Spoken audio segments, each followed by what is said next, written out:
Good evening from the Kennedy Space Center in Florida for the post-launch news conference for STS-126, mission of the Space Shuttle Endeavour to the International Space Station. I'm David Mould from NASA Public Affairs. With us tonight is the Administrator of NASA, Mike Griffin, Associate Administrator for Space Operations, Bill Gerstenmaier. Good evening. Mission Management Team Chairman, Leroy Cain. Hi, good evening. And Launch Director, Mike Leinbach. Good evening. We'll start with opening remarks from each of these gentlemen, and then we'll go straight to your questions. And now, NASA Administrator Mike Griffin. I don't have any opening remarks. It was a great launch, great team. Thanks for being here to watch it with us. Bill? Again, I'd like to thank the KSC team for giving us a great launch. What a great attitude this team has. It was a little disappointing to us when we had to roll back for Atlantis, but the team just had an awesome attitude. I was over in the VAB, and if you haven't been over in the VAB, you need to go over there and see what's going on. And we've got the stack there with waiting for Discovery. We've got the other stack started, and then across the aisle is the Ares 1-X hardware that's starting to come together. So what an amazing feat that this KSC team is doing. They're juggling multiple vehicles. They've been moving things around. Everything we've asked them to do, they've done, and they've done with a smile. And it's just an awesome tribute to the team down here at KSC. The ISS team is ready to go to work. As you know about this mission, it's a pretty exciting mission, pretty challenging both on the inside of the space station and also on the outside with the Solar Array Alpha joint. It'll be very interesting to see how all that comes out. When we did the flight readiness review, this team is actually oversubscribed for hours. There's more hours required to do the work than we have in the timeline. And I was asked, why do we do that? And I only do that because I have such a mature team. You don't give a team a challenge and they would fail by trying to rise to that challenge and continue to work beyond what they need to do. But when you have a really mature team, they know when it's getting tough and they're starting to push too hard, and they'll back off to the right amount. So we've done the right thing. We've got a couple extra hours here. We'll see how the team does with the water processor and see how things go on station. The other thing, this is a great time for Space Station. I think it's really becoming real. The 20th of November is the 10th anniversary of Space Station. We're starting to do lots of research on Space Station. This new equipment that we bring up, we talk about doing the home improvement and getting the space station ready. It's really about getting the research facility ready and getting our crew members up there, increase the crew size to 6 so we can really start utilizing the space station. And I think it really is the first step in exploration, the first step in the transition. As you saw today, we arranged to have the moon out there, and that's so you could see the shuttle. You could see the shuttle launching, and as it went past the moon, that's the perfect analogy of transition. So that's the shuttle program, going to space station, being the first step in transition, first step in exploration. So thanks for coming. Thanks, Bill. It's really great to be here. I can't. There's no way I can follow up and do better than the moon comment. So I'm not going to try. But I will tell you that this, anytime you do any kind of operation with this team, it's just a fantastic experience. Very few things that we do beat a night launch like you saw tonight, and it was just remarkable right up and down the line. Pretty much from the time we got through the flight readiness review process through the final completion of work that we had to do between then and our Launch -2 mission management team meeting, all the way through that, through the launch countdown procedures of the day today. Just an absolutely clean, flawless execution by the whole team. There were very few things for us to work on as a mission management team, and that's the way we like it.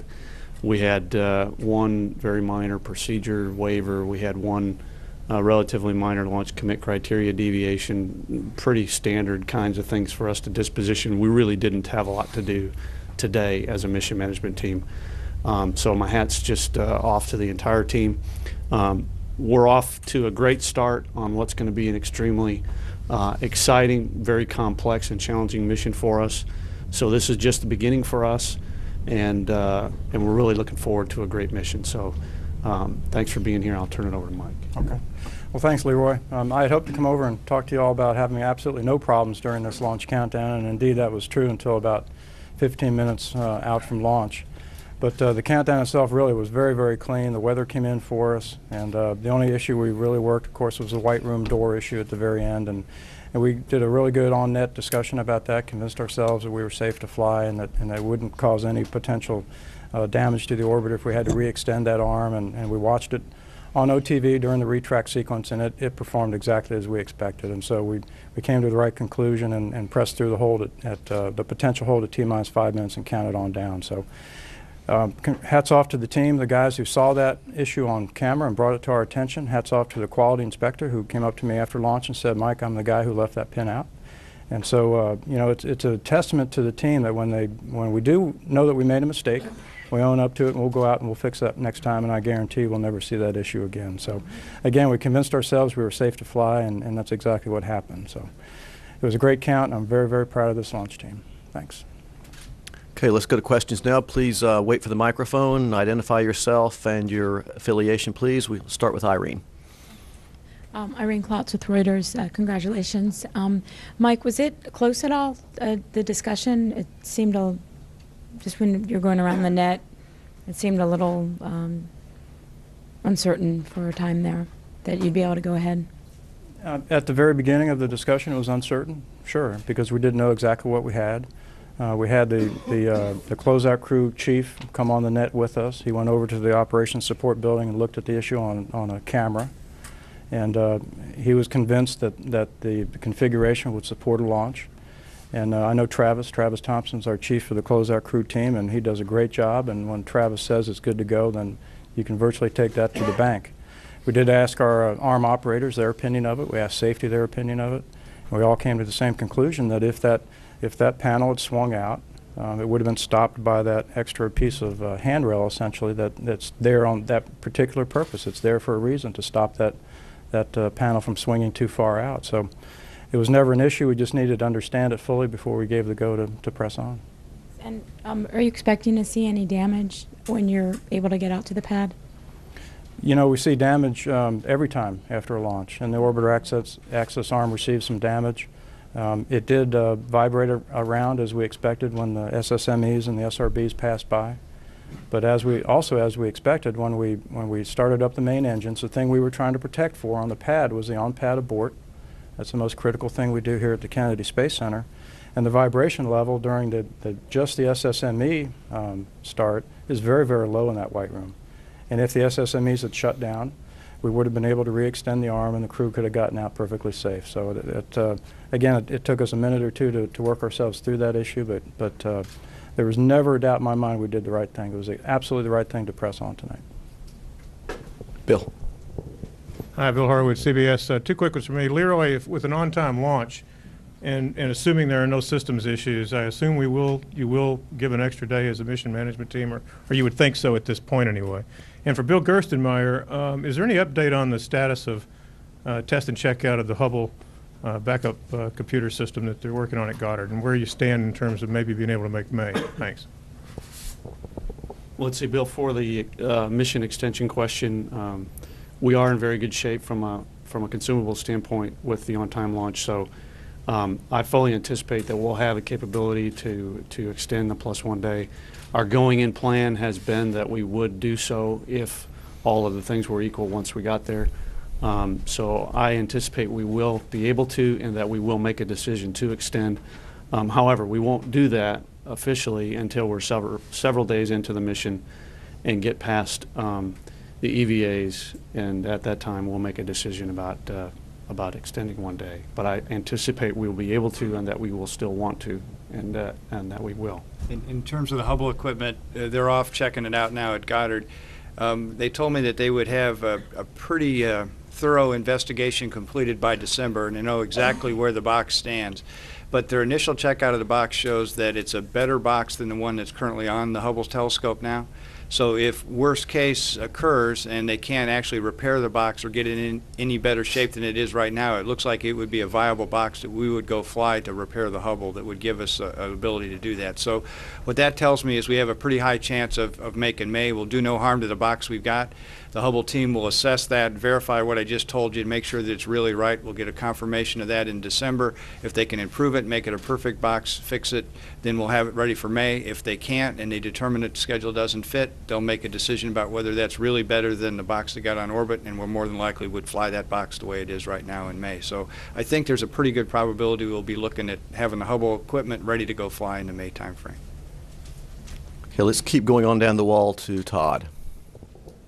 Todd Halverson of Florida Today. I wanted to follow, if I could, first for Mike. I never quite understood which door we were talking about in this whole situation with the back and forth. Could you describe what the door was and what its purpose is? And then I have a follow. Sure. The door in question, at the end of the white room, the orbiter access room is the white room, and it butts up against the orbiter with some dock seals. They're Herculite seals that inflate with simply pad air. And it's that frame that the dock seals mount to that was in question. That was the frame that folds in and out. And when it's in the extended position, it's parallel to the side of the orbiter, and then we inflate the dock seals to push the seals up against the orbiter to create that seal to have the environmental chamber that we need. And so it was that frame. It's not really a door. It's that frame that holds the dock seals that wasn't fully latched in the retracted position. Okay, thanks. That helps. And for Gerst, I know that the spare Hubble unit that you have was a ground test unit, I believe. Could you tell me what the initial testing has shown in terms of why or what might not be nominal with it? In other words, what is not quite right with it? Again, it's probably better to address it to the Goddard folks and the SMD folks, but I think there's an intermittent on one side. One side is perfectly fine. The other side operates sometimes and then doesn't operate exactly the way they expected it to some other times. So it's not a hard failure, but it's an intermittent failure on the other side. And that data is probably about 3 weeks old, so you probably ought to check that with the Goddard team just to make sure that that's the latest, because they've been troubleshooting for the past 3 weeks. Mark Carreau from the Houston Chronicle. I just wondered if there was anything in the imagery early on debris that raised any concerns, if you're chasing anything specific at this point. I went over and looked at the video, and we didn't see anything. The things that'll be good is when we get the new flash cameras that you saw those work from the bottom of the orbiter. We'll get some pictures of the external tank, and we'll get to see if we see anything there. One other small piece of trivia is, this tank has the titanium brackets that hold the 17-inch feed line. It turned out that this was a special weather day for us, that those brackets performed exceedingly well. Typically with our old brackets, the aluminum brackets, we would have seen hard ice in some regions on the tank, and we didn't see any ice at all. So this, if you had to pick a weather condition that matched the new design, this was the weather condition that showed how good the design was. So we didn't even have to talk about some ice on those brackets just because, again, we got the right weather conditions, but the brackets performed exactly the way designed. So we're starting to see some aspects of the new design on the tank start to work exactly as they're supposed to perform. Pat Duggins, WMFE and NPR, probably for Mr. Gerstenmaier. As far as the Sarge repair is concerned, I mean, how confident are you that this is going to completely lick the problem, or is it going to be like an ongoing repair situation, and how fixed does it have to be? Again, the plan is to go ahead and do the repair, and we'll see what we get. We'll actually rotate the solar array alpha joint on orbit after the repair is done. We have accelerometers on the truss. We'll get that data back. The teams will look at it, and then we can say how good the fix is, what it did for us or not. So, again, our plan is to go do the best we can with the tools and the equipment we got up there, and then we'll go actually activate it and see what condition it's in, and then we'll make an assessment and be able to tell you how it's performing. Thank you. Tarek Malik with Space.com and Space News. And I have a question for Bill and whoever else would like to answer. This launch comes as the fourth of the year, the most since 2002, and during the 10th anniversary of the space station. I'm just kind of curious to how you're kind of feeling now that you've hit this flight rate. There's a more ambitious flight rate next year, and it seems like a special time for station construction. So, thank you. I think that the mood of the team and the folks I talked to, this is a great time to be here. This is exactly what we're in the business for, to fly and operate. The things you don't get to experience is, the water processing system. It's probably been in a development for at least 15 years. And I've worked with some of those folks even from the beginning. there were some tough times in the water reclamation system in the design world. This hardware doesn't come together easy, and then you see it show up on flight, and I think activation, I'm sure, will have its own challenges. I don't expect it to go exactly perfect, but we'll learn from it. But to see all that hard work over multiple years come to fruition, and see the joy in the team members' eyes that when they actually see this thing they've dedicated 15 years of their lives, many weekends, many nights, many hard discussions on, to see all that come to work and fruition is a pretty special feeling, and it's something that I think is somewhat unique to this business, and it's great when we see it all come together. So it's neat because it's not just one team that's feeling the excitement. I think I see it in multiple areas. I see it in the new Constellation team with their hardware. I see it in our shuttle team as they're getting ready, and I see it in the space station team. So it's all of NASA, not just one particular instance that's recognizing that this is a pretty special time to be in the agency.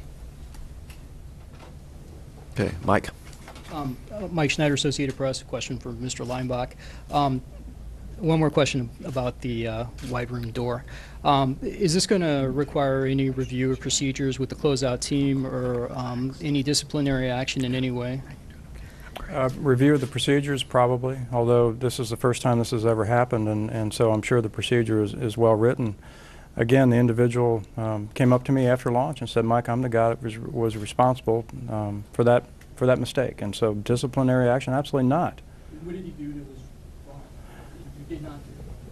He did not install a pin to physically hold that frame back up against the south wall of the orbiter access arm. Okay, up here in the front, please.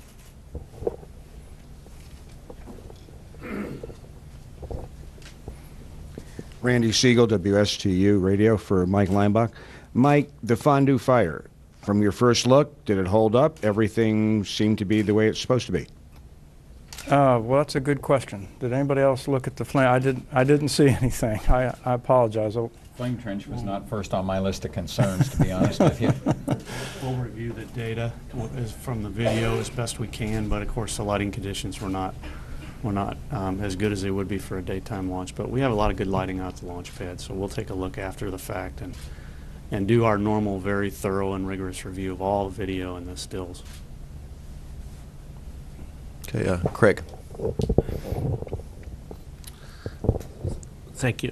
Craig Cavalt with Aviation Week. Looking toward maybe extending the flight rate just a bit. Where are you in terms of outlining a plan for bringing in the alpha magnetic spectrometer and a flow from both KSC and a project point of view? Yep, we're looking at all that overall.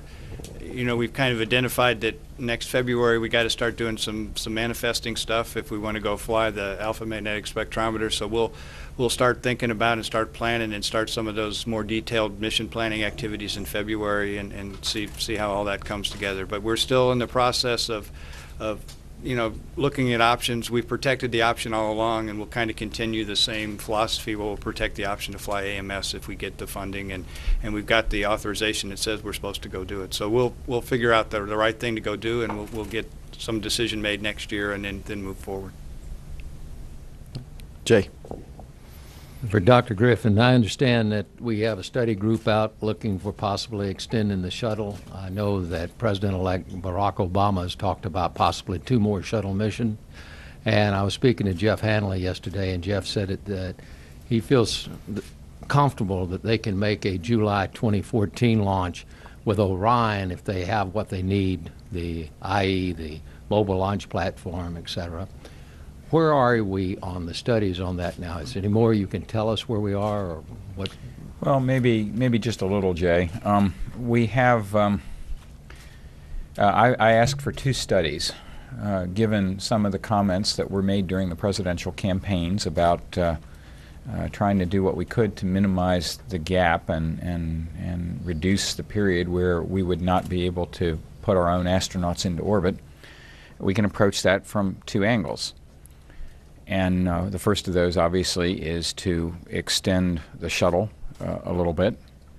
And the second of those is to look for places where we could accelerate the development of Ares and Orion. None of those are free,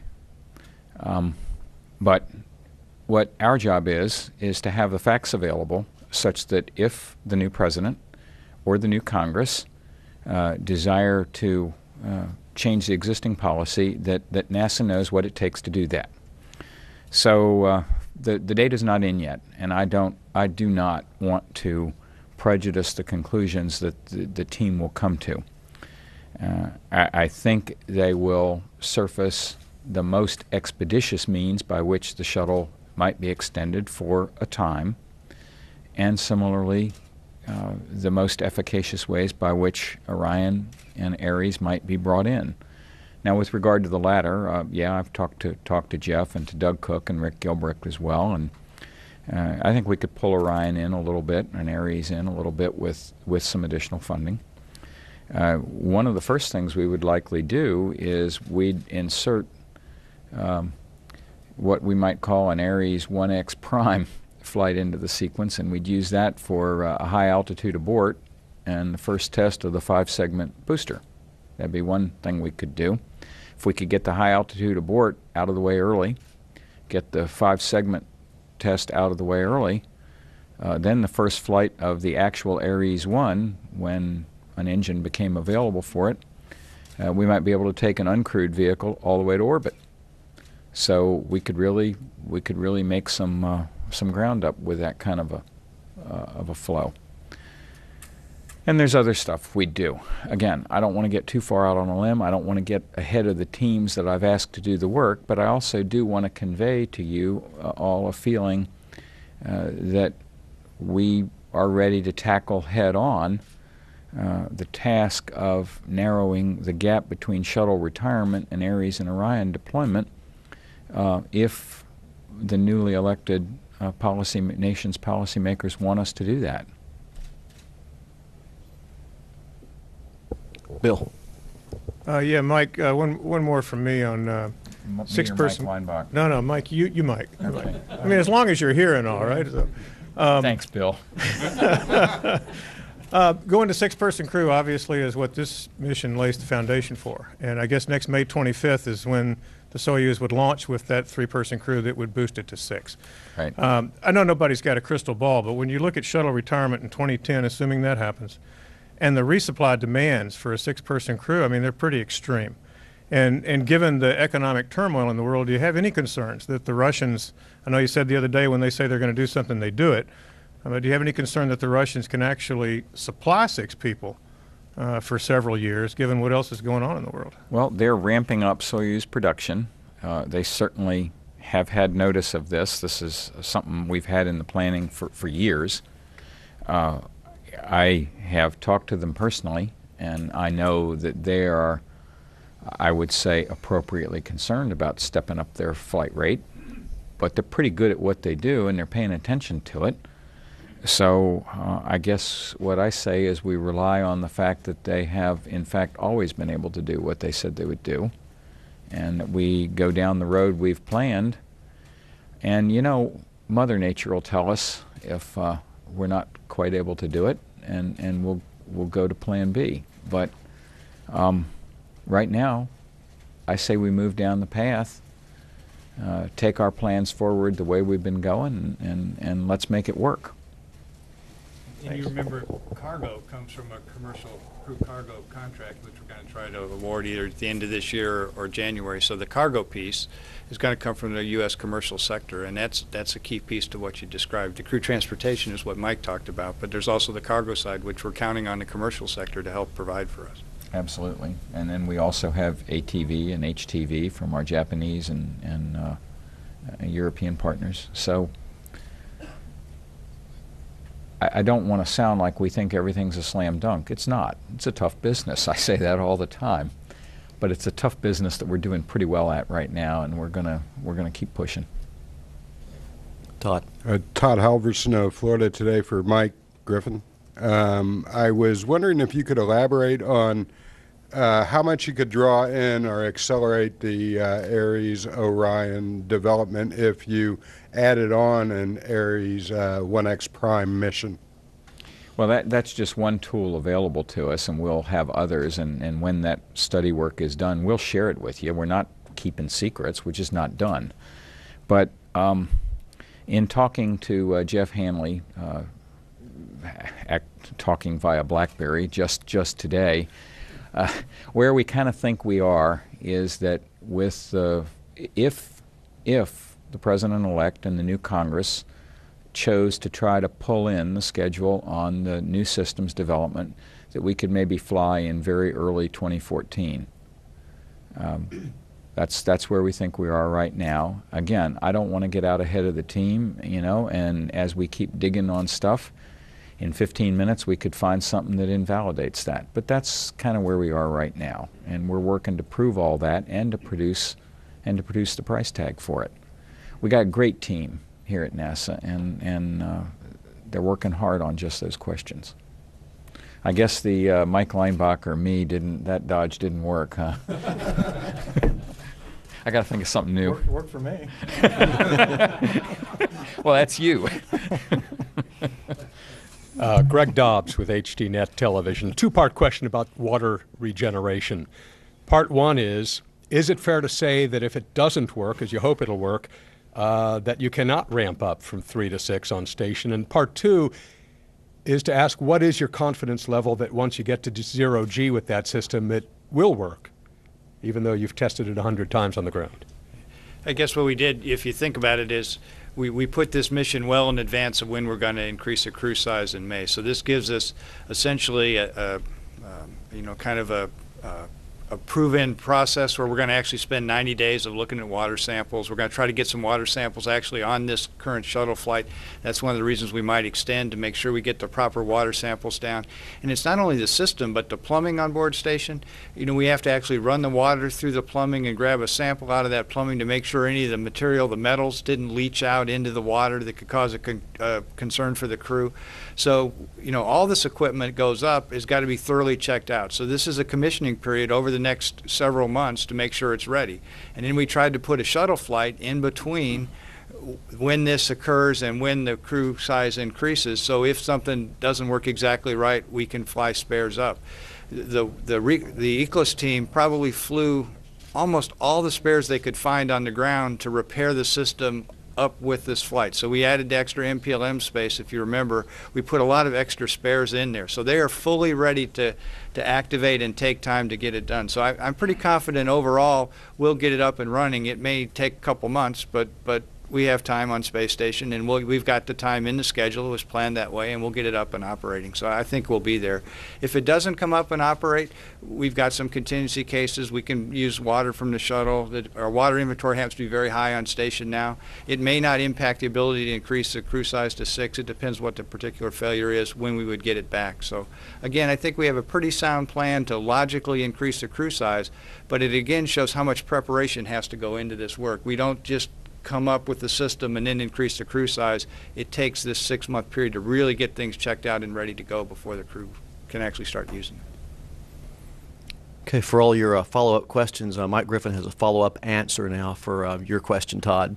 There was something I meant to mention and forgot, Todd. I enjoy talking about flight tests and how we might alter the sequence with the right amount of funding to do it. But, you know, one of the most pedestrian items that is one of our tent poles on the Constellation program is quite literally the pedestrian thing of ordering the long lead parts. Right now, on our critical path is simply the funding available to order the long lead parts that we know we will need, irrespective of the final details of the various designs that we're doing. And so that, too, is one of the things that is surfacing in our look at what it takes to accelerate Constellation. The most pedestrian thing you can do is start buying the parts. Further questions? All right, then we got at it under half an hour. That's great. For details on the mission as it goes along, stay tuned to NASA Television or the website www.nasa.gov. Thanks and have a great evening.